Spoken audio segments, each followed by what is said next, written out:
Praise the lord. ఈరోజు వాక్యాంశము కీర్తనల గ్రంథం 61వ అధ్యాయం 2వ వచనం. నేను ఎక్కలేనంత ఎత్తైన కొండపైకి నన్ను ఎక్కించుము. ఆమేన్, హల్లెలూయా. ప్రభు ఈ వాక్య భాగం నుండి ఈరోజు మనతో ఏం మాట్లాడుతున్నారో చూద్దాం.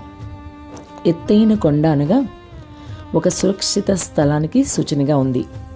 ఇంకా నీ సమస్యల నుంచి నీకు విడుదలకు సూచనగా కూడా ఉంది. ఎత్తైన కొండ అనేది నీ శత్రువుల నుంచి నిన్ను కాపాడే ఒక ఆశ్రయ దుర్గముగా కూడా ఎత్తైన కొండ అనేది ఉంది.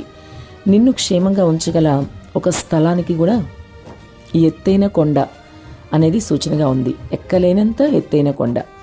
మరి ఈ సురక్షితమైన స్థలము కీర్తనకారు అంటున్నాడు, నేను ఎత్తైన కొండకి ఎక్కలేను, కానీ నువ్వు ఎక్కించని ప్రభుని బతిమలాడుకుంటున్నాడు. కాబట్టి సహోదరి సహోదరుడా, ఈరోజు నీవు ఎటువంటి పరిస్థితులు కలిగి ఉన్నా నీవు ఎక్కలేనంత ఎత్తైన కొండ మీదకి అనగా నిన్ను ఒక సురక్షిత స్థలానికి, నీ సమస్యల నుంచి నీకు విడుదలిచ్చి నిన్ను ఒక సురక్షిత స్థలానికి ప్రభు చేర్చగలడు. అలాగే నువ్వు ఏదైతే ఇబ్బందులు ఇరుకుల్లో ఉన్నావో వాటన్నిటి నుంచి నీకు విడుదల ఇవ్వగలడు. శత్రు భయం నిన్ను వెంటాడుతూ ఉన్నా సరే ప్రభు నీకు ఒక సురక్షిత స్థలానికి తీసుకెళ్ళగలడు. అదే ఎత్తైన స్థలము, ఎత్తైన కొండ అంటే ప్రభువులోనే మనకి సురక్షితమైన స్థలం, ఆయనలోనే కదా, వేరెక్కడా ఉండదు. యేసుక్రీస్తులోనే భద్రత ఉంది. కాబట్టి ఉంటున్న సహోదరి సహోదరుడా, నీకు యేసులోనే భద్రత ఉందని గమనించి నీ ఆత్మీయ జీవితంలో ముందుకు వెళ్ళు. కీర్తనాకారుడు అనుభవం నీకు కూడా ఈరోజు రావాలి. కీర్తనాకారుడు చెప్తున్నాడుగా, నేను ఎక్కలేనంత ఎత్తైన కొండపైకి నన్ను ఎక్కించుము. అంటే నీవు చేయలేని పని ప్రభువు నీతో చేయిస్తారు. ఆయన సహాయం తీసుకుంటే నీవు చేయలేని పని చేయగలుగుతావు.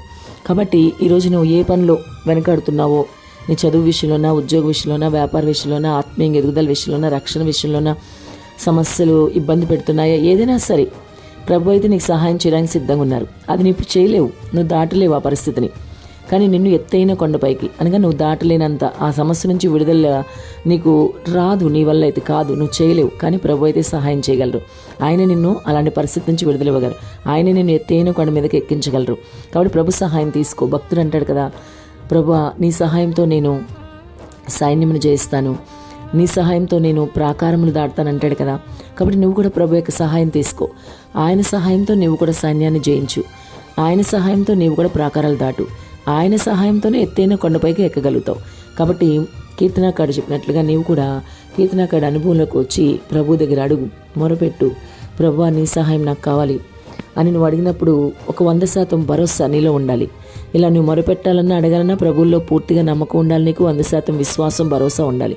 అటువంటి విశ్వాసం కీర్తనాకారుడికి ఉంది. నీకు కూడా అటువంటి విశ్వాసం ఉందా లేదని ఒకసారి ఈరోజు నిన్ను స్వపరిశీలన చేసుకో. అటువంటి గొప్ప విశ్వాసం కలిగి నీ ఆత్మీయ జీవితంలో ముందుకు వెళ్ళు. నువ్వు ఏదైతే సమస్యని పరిష్కరించలేకపోతున్నావో, నువ్వు ఏదైతే ఆ సమస్య నుంచి విడుదల పొందుకోలేకపోతున్నావో అది ప్రభు యొక్క సహాయంతో తీసుకో. ప్రభు తప్పకుండా నిన్ను ఎత్తైన కొండపైకి ఎక్కిస్తాడు. నీ సమస్యల నుంచి విడుదలిస్తాడు. ఖచ్చితంగా నీకు ఆయన తోడుగా ఉంటాడు. కాబట్టి కీర్తనాకారుని వలె గొప్ప భరోసా కలిగి నీవు కూడా దేవుణ్ణి ఆశ్రయించు. ఆయన తప్పకుండా నిన్ను ఆదుకుంటాడు.